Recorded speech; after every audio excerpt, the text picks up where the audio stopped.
আসসালামু আলাইকুম, কেমন আছো তোমরা সবাই? আশা করি তোমরা সবাই খুব ভালো আছো। তো আমিও ভালো আছি আলহামদুলিল্লাহ। তো আজকে আমি তোমাদের মাঝে ফিজিক্সের পদার্থবিজ্ঞানের আরও একটি ক্লাসে তোমাদেরকে স্বাগতম জানাচ্ছি। আজকের ক্লাসে আমরা কোনো টপিক পড়বো না। আজকের ক্লাসে আমরা একটা বোর্ড সলভ করবো। সেটা কি ঢাকা বোর্ড 2025 সালের একটা কোয়েশ্চেন। কি করবো? ঢাকা বোর্ড 2025 সালে যে প্রশ্নটা এসেছে আমাদের ফিজিক্সের স্থির বিদ্যুৎ থেকে, এই স্থির বিদ্যুতের এই প্রশ্নটা আমরা কি করবো এখন সলভ করবো।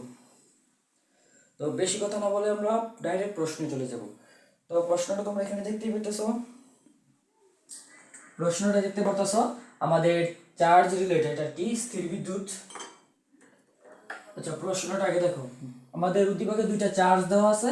একটা চার্জ হচ্ছে 50 কুলম প্লাস 15 কুলম, আর একটা প্লাস 25 কুলম। দুইটা চার্জ দেওয়া আছে। চার্জদের মধ্যবর্তী দূরত্ব 100 সেন্টিমিটার দেওয়া আছে। চার্জদের মধ্যবর্তী দূরত্ব কি দেওয়া আছে? 100 সেন্টিমিটার দেওয়া আছে। প্রথম প্রশ্ন আমাদের বলছে চার্জ দুটির মধ্যে এফ কত, মানে চার্জ দুটির মধ্যে বল কত, আকর্ষণ বল বিকর্ষণ বল যেটাই হোক, চার্জ দুটির মধ্যে বল কত, সেই বলটা আমাদের বের করতে বলছে। তো দেখো প্রশ্নটা বুঝো। আমাদের একটা চার্জ দেওয়া আছে, এই যে এটা হচ্ছে আমাদের প্রথম চার্জ, যেটা কি প্লাস 15 কুলম। এটা আমাদের একটা চার্জ দেওয়া আছে। আর একটা চার্জ দেওয়া আছে আমাদের প্লাস 25 কুলম। তাদের মধ্যবর্তী দূরত্বটা সেটা দেওয়া আছে কত? 100 সেন্টিমিটার। এটা আমাদের প্রশ্নে দেওয়া আছে। এখন 100 সেন্টিমিটার এটা তো তোমার মিটারে নিতে হবে। 100 সেন্টিমিটারকে আমরা কি করতে হবে? মিটারে নিতে হবে। 100 সেন্টিমিটার সমান সমান কি কয় মিটার? 100 সেন্টিমিটার সমান সমান কয় মিটার? আমরা সবাই জানি 100 সেন্টিমিটার সমান সমান কি 1 মিটার। তাহলে আমরা 100 সেন্টিমিটারের পরিবর্তে কি লিখতে পারি? 1 মিটার লিখতে পারি। তো এটা আমাদের উদ্দীপক। প্রশ্ন বলছে চার্জ দুটির মধ্যবর্তী কি বলের মান নির্ণয় করতে। তো দেখো, বল কুলম্বের সূত্র থেকে আমরা কি জানি? কুলম্বের সূত্র কুলম্বের সূত্র থেকে আমরা কি জানি? আশা করি তোমরা বেসিক টেসিক পারো, না হলে তোমরা এই ক্লাসটা করতে আসতে না। বেসিক ক্লাস পারো, আর এই প্রশ্নটা হয়তো কোনো কারণে কালেক্ট করতে পারো নাই, তার কারণে এখানে আসতো। তাহলে প্রথম প্রশ্নের সমাধান কি হবে? এফ। আমরা বল সমান সমান সূত্র কি জানি? K is equal K into কি Q1 Q2 ডিভাইডেড বাই কি ডি স্কয়ার, অথবা তুমি চাইলে আর স্কয়ার দিতে পারো। আচ্ছা, আমি ডি দিয়ে তো দিয়ে ফেলছি, ডি দিয়ে করে ফেলবো। এইটা ঠিক আছে, এটা তো বুঝতেই পারতেছো। তাহলে এখানে আমাদের Q1 এর মান কত? Q1 এর মান কত? আমাদের Q1 কে আমরা ধরলাম প্লাস 15 কুলম। Q1 ধরলাম কি প্লাস 50 কুলম। আর আমাদের Q2 কত? Q2 আমরা ধরলাম প্লাস 25 কুলম। Plus 25 coulomb. এখন মধ্যবর্তী ডি, ডি দ্বারা কি বুঝাইতেছে? মধ্যবর্তী যেই দূরত্বটা, ডিসটেন্সটা, সেটা আমাদের প্রশ্নে কত বলছে? 1 মিটার বলে দিছি। তাহলে আমরা লিখবো কি সিম্পলি 1 মিটার। আর আমাদের কে কে কি কুলম্বের ধ্রুবক, এটা কি 9 into 10⁹ newton metre square coulomb inverse 2। এটাই তো রাইট, এটাই হওয়ার কথা। আচ্ছা, এতটুকু তো বুঝতে পারতেছো, এই সূত্র মূত্র তো পারো, ঠিক আছে। এখন শুধু মান বসায় ক্যালকুলেশন করলেই সব হয়ে যাবে। আমি ক্যালকুলেটরটা নিয়ে আসি, যে ক্যালকুলেটরটা রাখলাম। এখন এখানে যদি মানগুলো আমি ইনপুট দিই, মানগুলো কি হবে? কে এর মান কত? 9 ইন্টু 10⁹, এটা একদম ফিক্সড মুখস্থ। Q1 কত? 50। আর Q2 কত আমাদের 25, আর মধ্যবর্তী দূরত্ব কত? 1, তার স্কয়ার। এখন ডাইরেক্ট এটাকে ক্যালকুলেশন করবা, দেখবে অ্যান্সার চলে আসছে। কি আসবে আমাদের? 9 ইন্টু 10⁹। বুঝতে পারতেছো তো? এগুলো তো ইজি, এটাও তো ইজি প্রশ্ন। 50 ইন্টু কি 25 ডিভাইডেড বাই কত? 1 স্কয়ার। আসছে আমাদের 1.125 ইন্টু কত? 10⁻13। একক কি হবে? বলের একক কি? নিউটন। তাহলে আমাদের এটা হচ্ছে আমাদের কি গ নম্বর প্রশ্নের সমাধান। এরপর আমরা পরবর্তী প্রশ্নটা সলভ করব, সেটাও তোমরা কি দেখতে থাকো। আর ভাইয়া ক্লাসটা ভালো লাগলে অবশ্যই চ্যানেলটা সাবস্ক্রাইব করে তোমাদের বন্ধু বান্ধবদের শেয়ার করে দিবা, ঠিক আছে? এতটুকু উপকার করো। আচ্ছা, তো এটা আমরা দেখছি মুছে ফেলতে পারি। আমি এইখানে যেভাবে করছি না, তুমি যদি সেম টু সেম তোমার খাতায় বা পরীক্ষা এক্সামে করে দিয়ে আসো, তোমাকে ফুল মার্ক দিবে। ফুল মার্ক দিতে স্যার বাধ্য থাকবে। যদি তোমার স্যার আবার বাংলা টাংলা চায়, তাহলে তোমার সাইডে সাইডে লিখে দিতে পারবা। সাইডে কি লিখে দিতে পারবা? চার্জ, এটাও চার্জ, এটা কি চার্জদের মধ্যবর্তী দূরত্ব, এটা কি কুলম্বের ধ্রুবক। এভাবে তুমি বাংলা কথা লিখে দিতে পারো, তোমার ইচ্ছা। এখন যদি তোমার স্যার বলে তাহলে তুমি লিখে দিও, আর না লিখলে সমস্যা হয় না। আমি আমি না লিখে ম্যাথ করতাম আগে।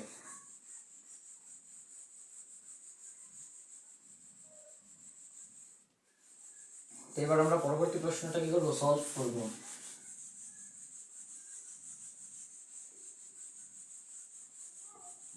আচ্ছা, এর পরবর্তী কোয়েশ্চেন আমাদের কি বলছে দেখো, এটা আমাদের কাজে লাগবে, এটা আমাদের কি লাগবে, কাজে লাগবে,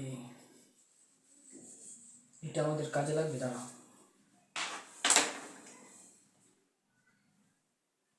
পরের প্রশ্নে বলছে সিএ, সি কোথায়, সি দিতে ভুলে গেছে। এই যে দেখো, এই যে মাঝখানে এই যে মিডল পয়েন্টে দেখো একটা সি আছে, দেখছো? এই যে সি, সি, এই যে সিটা দেখতে পারতেছো, এই সি, এই সি এর মধ্যে কি করছে, 10 কুলম্ব চার্জ রাখছে, কত, প্লাস 10 কুলম্ব চার্জ রাখছে। রাখলে যদি বল অনুভূত না হয় তাহলে সি এ বি এর মধ্যবিন্দু হবে কিনা। আচ্ছা, আমি এই জিনিসটা বুঝাই। এই যে এটা হচ্ছে আমাদের উদ্দীপকটা না, এর মধ্যবর্তী ডিসটেন্সটা কত, আমাদের মধ্যবর্তী ডিসটেন্স 1 মিটার, মধ্যবর্তী ডিসটেন্স 1 মিটার। এর মাঝখানে বা যে কোনো একটা পয়েন্টে, এই ডিসটেন্সের যে কোনো একটা পয়েন্টে আমাদের কি আছে, সি বিন্দু আছে। এই সি বিন্দুতে কি করছে, 10 কুলম্বের কি রাখছে, একটা চার্জ রাখছে, এখানে 10 কুলম্বের একটা চার্জ রাখছে। এই 10 কুলম্বের চার্জ রাখার পর এই চার্জটা কোনো বল অনুভব করতেছে না, কোনো বল অনুভব করতেছে না, মানে কি net force zero, net force zero. বুঝতেছো না? বুঝাইতেছি, বুঝাইতেছি। এই যে দেখো, এই যে 10 কুলম্বের একটা চার্জ, এটা যদি আমি একটা বল দিয়ে প্রকাশ করি, ধরো এটা হচ্ছে আমাদের কি, এই 10 কুলম্ব, এই 10 কুলম্ব, এই 10 কুলম্বের চার্জকে এটা কি করবে, বিকর্ষণ বল দিবে, বিকর্ষণ বল দিবে। তো দিবে কিনা বিকর্ষণ বল, কারণ এটাও পজিটিভ, এটাও পজিটিভ, পজিটিভ পজিটিভ কি বিকর্ষণ করে, তাহলে এই 10 কুলম্বকে এই 50 কুলম্ব কি করবে, বিকর্ষণ বল দিবে। আবার এই 25 কুলম্ব কি বসে থাকবে, এই 25 কুলম্ব মতোই প্লাস 10 কুলম্বকে কি করবে, বিকর্ষণ বল দিবে। কিন্তু সি হচ্ছে এমন একটা পয়েন্ট যেখানে এই বস্তুটা রাখছে, পরে তাদের মানে বস্তুটা কি কোনো বল অনুভব করতেছে না, মানে কি নিট ফোর্স জিরো। ধরলাম এই 50 কুলম্ব এই 10 কুলম্বকে F1 বল দিতেছে, F1 বল দিতেছে, আর এই 25 কুলম্ব F2 বল দিতেছে। তাহলে যেহেতু কোনো বল অনুভব করতেছে না, তাহলে নিট ফোর্স জিরো, মানে কি F1 ইকুয়াল টু কি F2, ইকুয়াল টু কি F2। এখন বুঝে নেই, F1 ইকুয়াল টু F2 না দিয়ে তুমি এভাবে দেখো, ধরো যে এটা একটা বস্তু, এটাকে তুমি এই দিক থেকে 5 নিউটন বল দিতেছো, 5 নিউটন বল দিতেছো। আবার তোমার বন্ধু এই বস্তুটাকে একই দিক থেকে 5 নিউটন বল দিতেছে, তাহলে তার অনুভূত বল কত, নিট ফোর্স কত, net force F is equal to কি 5 - 5 ইকুয়াল কত, 0 নিউটন। সেম জিনিসটা এখানে করতেছে, শুধু এটা চার্জের ক্ষেত্রে, এটা তোমার বস্তুর ক্ষেত্রে, এটা চার্জের ক্ষেত্রে, এটা কি চার্জের ক্ষেত্রে। এখানে 10 কুলম্বের একটা বস্তু রাখছে, এই 50 কুলম্ব এই 10 কুলম্বকে F1 বল দিতেছে, আর এই 25 কুলম্ব F2 কে কি করতেছে, এবার এই বস্তুটাকে F2 বল দিতেছে। কিন্তু এই সিতে থাকা বস্তুটা কোনো বল অনুভব করতেছে না, কোনো বল অনুভব করতেছে না, মানে কি net force zero. Net force zero বলতে কি F1 মাইনাস F2 ইকুয়াল কি জিরো, অথবা F1 আর F2 কি সমান, যেহেতু তারা বিপরীত দিকে, যেহেতু তারা বিপরীত দিকে, তাই এটা মাইনাস দ্বারা প্রকাশ করা হয়, যেহেতু কি আমাদের চার্জ ভেক্টর, সরি সরি বল ভেক্টর। আচ্ছা, তাহলে আমাদের প্রশ্ন কি বলছে, সি এ বি এর মধ্যবিন্দু হবে কিনা যাচাই করতে হবে। এই সিটা, এই সি পয়েন্টটা আমাদের এ বি এর মধ্যবিন্দু কিনা যাচাই করতে হবে। আমরা কিন্তু জানি না সি পয়েন্টটা কোথায়, আমরা কিন্তু কি জানি না এই সি পয়েন্টটা কোথায়, আমাদের ধরে নিতে হবে, আমাদের কি করতে হবে, ধরে নিতে হবে। ধরলাম, আচ্ছা আমরা মধ্যবর্তী ডিসটেন্সটা ভালো করে রাখি, এইগুলো একটু মুছে দিই, আবার পাঁচটা দিকে রাখি। এইটা আমাদের একটা চার্জ, সুন্দর হইতেছে না কেন রে, এটা আমাদের একটা চার্জ, আর এইটা আমাদের একটা চার্জ, দুইটা চার্জ, তাদের মধ্যবর্তী ডিসটেন্স কত, মধ্যবর্তী ডিসটেন্স কত, 1 মিটার। ধরে নিলাম এই যে সি পয়েন্ট, এটা হচ্ছে আমাদের সি পয়েন্ট, এটা কি আমাদের, আচ্ছা 1 মিটার একটু পরে লিখি, এটা আমাদের সি পয়েন্ট, মধ্যবর্তী ডিসটেন্স কত, 1 মিটার। ধরছি, ধরে নাও এই এ থেকে এতটুকু ডিসটেন্স কি x, এতটুকু ডিসটেন্স কি x, এটাকে আমি 50 কিলোমিটার বস্তু না, এটা 50 কুলম্বের, এটা 25 কুলম্বের, এটাকে এ ধরলাম, এটাকে বি ধরলাম। আমি কি ধরছি, এ থেকে সি এর দূরত্ব কি x, তাহলে বি থেকে সি এর দূরত্ব কি হবে, বি থেকে সি এর দূরত্ব কি হবে, টোটাল কত, টোটাল 1 মিটার, আর এ থেকে সি এর দূরত্ব এতটুকু কত x, তাহলে এতটুকু কত হবে 1 - x। এটা তো কমন সেন্স, বুঝে যেতেছে 1 - x। তাহলে আমাদের শর্তটা কি আছে দেখো তো, 10 কুলম্ব চার্জ রাখলে যদি বল অনুভূত না হয়, বল যেহেতু অনুভূত হবে না, তাহলে নিট ফোর্স জিরো, অর্থাৎ শর্ত মতে লিখবা নিট ফোর্স জিরো, শর্ত মতে কি F1 is equal two F2। যদি F1 আর F2 সমান হয়, তাহলে এই 10 কুলম্বের চার্জটা কি করবে, কোনো বল অনুভব করবে না, এটা তো বুঝতেই পারতেছো। তাহলে দেখো F1, এখন F1 ইজ ইকুয়াল টু আমি লিখতে পারি K ইনটু কি, K q1 q2 divided by কি d1 square equal to f এর পরিবর্তে আমরা কি লিখতে পারি f এর পরিবর্তে আমরা লিখতে পারি k ইনটু কি q1 তো দিয়ে ফেলছি, তাহলে হবে কি q3 q4 d2 স্কয়ার ঠিক আছে, বুঝতে পারছো? এখন কে কে উপর পাশ থেকে কেটে দাও, তাহলে আমাদের কি থাকে q1 q2 by d1 square equal to কি q3 q4 ডিভাইডেড বাই কি d2 স্কয়ার। এখন প্রত্যেকটা ভ্যালু আমাদের বসাইতে হবে, কি করতে হবে, বসাইতে হবে। এখন q1 এর মান কত, এই যে q1 50 কুলম্ব, q2 কত 10 কুলম্ব। q2 10 কুলম্ব কেন, এই যে সি পয়েন্টে আমরা এই বস্তুটার জন্য এইটার অনুভূত বলটা বের করতেছি, এই বস্তুটার জন্য এই দুইটার মধ্যে বল যেটা, এই যে এই দুইটা, এইটা আর এই 10 কুলম্বের বস্তুটার জন্য আমরা কি করতেছি, বল বের করতেছি। তাহলে আমাদের কি হইছে, q2 এর মান 10 কুলম্ব, তাহলে আমাদের q3 কত, হতো এইটা, এটা কি 10 কুলম্ব, আর আমাদের q4 কত, এই যে এটা 25 কুলম্ব। তুমি এই দুটাকে আলাদা না করে কিউ লিখে দিতে পারো, একবারে কিউ, এটাই করো, কিউ লিখে দাও, তারপরে বাদ দিয়ে দেওয়া যায়। আচ্ছা কিউ, এই q2 আর q3 আলাদা পেস না করে কিউ দিয়ে, তাহলে উপর পক্ষ থেকে কিউ কি বাদ যায়। তুমি চাইলে ওই পক্ষ থেকে কি করতে পারবা, কিউ বাদ দিতে পারবা, বাদ দিয়ে দাও, কিউ বাদ দাও। এই দুই পক্ষ থেকে কি কিউ বাদ, ওই পক্ষ থেকে কি কিউ বাদ, বুঝছো? এতটুকু বুঝছো? তাহলে এবার আমরা ভ্যালু বসাই। q1 কত 50, আর আচ্ছা d1 দেই নাই, d1 কত আমাদের, d1 এই যে এই বস্তু থেকে c এর দূরত্ব কত x, তারপর আমাদের d2 কত, এই যে d2 1 x, কত 1 x, এগুলো একদম সিম্পল পেপার বুঝতে বুঝে যায়। তারপরে q4 কত আমরা ধর 25 বাই কি 1 x তার হোল স্কয়ার, 1 x তার কি হোল স্কয়ার। এতটুকু বুঝছো? এতটুকু বুঝছো কিনা দেখো। এবার এই পাশে আমরা করি, এই 1 x টাকে উপরে নিয়ে নিই আর 50 টাকে নিচে নিয়ে নিই, তাহলে আমাদের কি আসে 1 x, মানে আমরা প্রতি ক্রস গুণন করছি, 1 x তার হোল স্কয়ার, নিচে হচ্ছে আমাদের x স্কয়ার ইকুয়াল টু আমাদের কি আসবে 25, এই 50 কোণে চলে গেলে কি হবে 50। এখন শুধু ক্যালকুলেশন করতে আছে, এই ক্যালকুলেশন তোমরা সিম্পলিফাই করে করতে পারো। এখন এইটাকে আমি কি লিখতে পারি, 1 x, নিচে হচ্ছে x তার হোল স্কয়ার, যেহেতু উপরে স্কয়ার আছে নিচেও স্কয়ার আছে, তাহলে আমরা চাইলে এটাকে হোল স্কয়ার আকারে লিখতে পারি। আর 25 বাই 50 কত, হাফ, তারপরে এই স্কয়ার এর পাশে গেলে কি হবে, রুট হয়ে যাবে। তাহলে আমাদের কি আসছে 1 x divided by x equal to কি √1/2, বুঝছো? এইগুলো বুঝে দিবা। এবার এখান থেকে আমরা ওইখানে চলে যাচ্ছি, তো আমরা কি পেয়েছিলাম 1 x divided by x equal কি হাফ, এটা পেয়েছিলাম, হ্যাঁ এটাই তো পেয়েছিলাম, ঠিক আছে, এটা আমরা পাইছিলাম না। এবার আমরা ভ্যালুটা ইনপুট করি, দাঁড়াও।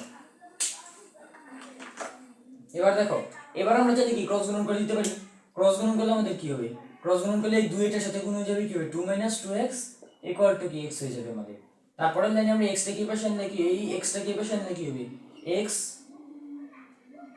এই 2x টাকে এই পাশে পাঠিয়ে দিতে, দাঁড়াও 2 ইকুয়াল টু এই 2x - 2x এর পাশে গেলে কি হয়ে যাবে, +2x হয়ে যাবে, পরের লাইনে আমরা কি লিখতে পারি, 2 ইজ ইকুয়াল টু কি 3x, বা x ইজ ইকুয়াল টু কি 3/2। এইটারও খালি নেই, মার্কারের অভাব পড়ছে। 3/2 মানে কি 1.5, এই কোথাও ভুল করছি, কোথাও কি কোনো ভুল করছি রে ভাই? 3/2 কত 1.5, এটা 1.5 হওয়ার কথা না, কোথাও একটা ভুল করেছি, দাঁড়াও একটু ঠিক করি।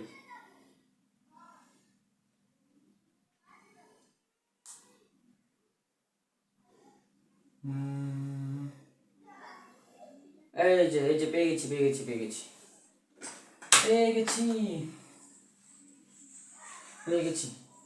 এটা কি হাফ ছিল, এটা তো √1/2 ছিল, যে √, তাহলে এটাকে আমরা কি লিখতে পারছি, হাফ লিখছি কেন, এই জন্যই তো কই মিলতেছে না কেন। তাহলে কি হবে √2 হবে। এটা হওয়ার কথা না 1/√2? দেখো তো 1/√2 হওয়ার কথা না। তারপরের লাইনে আমরা ক্রস গুণ করি, তাহলে আমাদের কি হবে √2 মাইনাস √2x ইকুয়াল কি x, বা পরের লাইনে আমরা লিখতে পারি কি এই √2x টাকে ওই পাশে পাঠিয়ে দিলে কি হবে √2 ইকুয়াল কি x প্লাস √2x, বা এখানে √2 রেখে দিয়ে উপরে এসে √2 কি x কমন নিই, উপরে x কমন নিলে কি আসে 1 প্লাস √2, এই 1 প্লাস √2 এই পাশে পাঠিয়ে দিলে কি হবে x ইজ ইকুয়াল টু কি হয়ে যাবে আমাদের √2 ডিভাইডেড বাই কি 1 প্লাস √2, এটাকে ক্যালকুলেশন করবে দেখবে x এর একটা ভ্যালু আসবে √2 বাই 1 প্লাস √2, √2 বাই 1 প্লাস √2, এটা আসছে আমাদের 0.58, এটা আমাদের কত আসছে 0.58। এখন প্রশ্ন বলছে সি বিন্দুটা এ বি এর মধ্যবিন্দু হবে কিনা, এ বি এই যে এটা হচ্ছে এ, এটা হচ্ছে বি সরলরেখা, এই যে এ বি সরলরেখার মধ্যবিন্দু কত হতে হবে, এ বি সরলরেখা পুরোটা কত 1 মিটার, এ বি সরলরেখা পুরোটা কত আমাদের 1 মিটার, তাহলে 1 মিটারের অর্ধেক কত 0.5 মিটার, 0.5 মিটার, তাহলে এটাকে আমাদের 0.5 মিটার আসছে, এটা আমাদের আসছে 0.58 মিটার, একটু বেশি আসছে, তাহলে আমাদের সিটা কি হবে না এ বি এর মধ্যবিন্দু হবে না, দ্যাটস ইট, এটাই আমাদের কোশ্চেনের অ্যানসার। তোমরা সেম টু সেম ভাবে করে ফেলবা। বুঝাইতে পারছি আমি? আশা করি আমি বুঝাইতে পারছি। যদি না বুঝে থাকো কমেন্ট করো, আবার এক্সপ্লেন করব সুন্দর করে। আমি আমার মতো করে এক্সপ্লেন করছি, তারপর আরেকবার সামারি করে দিই, হ্যাঁ আরেকবার সামারি করে দিই। প্রশ্নে বলছে সিএ 10 কুলম্ব চার্জ রাখলে যদি বল অনুভূত না হয় তাহলে সি এ বি এর মধ্যবিন্দু কিনা, এটা একদম বেসিক, তোমাদের যারা বেসিক পড়ছো কুলম্বের সূত্রে বেসিক পড়ছো তারা জানে এগুলো। দেখো আমাদের দুইটা চার্জ আছে, 50 কুলম্বের একটা চার্জ আছে, 25 কুলম্বের একটা চার্জ আছে। এই চার্জ দুটার মাঝখানে সি একটা পয়েন্ট, এই পয়েন্টে 10 কুলম্বের একটা চার্জ রাখা হয়েছে, কি রাখা হয়েছে 10 কুলম্বের একটা চার্জ রাখা হয়েছে। এখন এ থেকে বি এর টোটাল ডিসটেন্স কত 1 মিটার, এটা আমরা বুঝতেছি 1 মিটার। সি সি সি আমাদের এখানে 10 কুলম্ব চার্জ রাখা হয়েছে, তাহলে এই 50 কুলম্বের বস্তুটা বা এই বস্তুটা এই 10 কুলম্বের বস্তুকে একটা বল দিবে, বিকর্ষণ বল দিবে, আবার এই বি বস্তুটা সেম ভাবে এই 10 কুলম্বের একটা বস্তুকে কি করবে বিকর্ষণ বল দিবে, দুইজনে বিকর্ষণ বল দিবে। একটা যদি আমাদের F1 হয়, এই দিকে যেটা আমার সেটা যদি আমাদের F1 হয়, এবং এই দিকে যেটা যদি আমাদের F2 হয়, তাহলে আমাদের প্রশ্নে কি বলছে সি মানে 10 কুলম্বের বস্তুটা কোনো বল অনুভব করবে না, কোনো বল অনুভব করবে না। কখন সে বল অনুভব করবে না, যখন দুইটা বলের মান সেম হবে, দুইটা বলের মান কি হবে দুইটা বিকর্ষণ বল দিতেছে, এই যে এ যে বিকর্ষণ বল দিতেছে আবার বি যে বিকর্ষণ বল দিতেছে, সেই বল দুটা কি সেম হইলে, তাহলে আমাদের সূত্র কি হইছে F1 = F2, F1 = F2। তারপরে আমরা বসাইছি কুলম্বের সূত্র থেকে F এর সূত্র বসাইছি, F2 এর সূত্র বসাইছি, তারপরে আমরা উভয় পক্ষ থেকে কে কে বাদ দিছি এবং কিউ কিউ বাদ দিছি, যেহেতু দুইটা কিউ কি সেম মান 10 কুলম্বের, কিউ কিউ বাদ দিছি, তারপর আমরা এটা পাইছি ক্রস গুণন, এই যে মান বসাইছি, মান বসাইতে ক্রস গুণন করছি, তারপরে এখানে ক্যালকুলেশন করছি x এর একটা ভ্যালু আসছে, ক্যালকুলেশন বুঝছো তো, মেইন কনসেপ্টটা বুঝিয়ে দিলাম। তো আজকের মতো বাই, অন্য কোনো ক্লাসে অন্যদিন তোমাদের সঙ্গে দেখা হচ্ছে, সাথে থেকে আমাদের আরো এরকম ভিডিও পাওয়ার জন্য।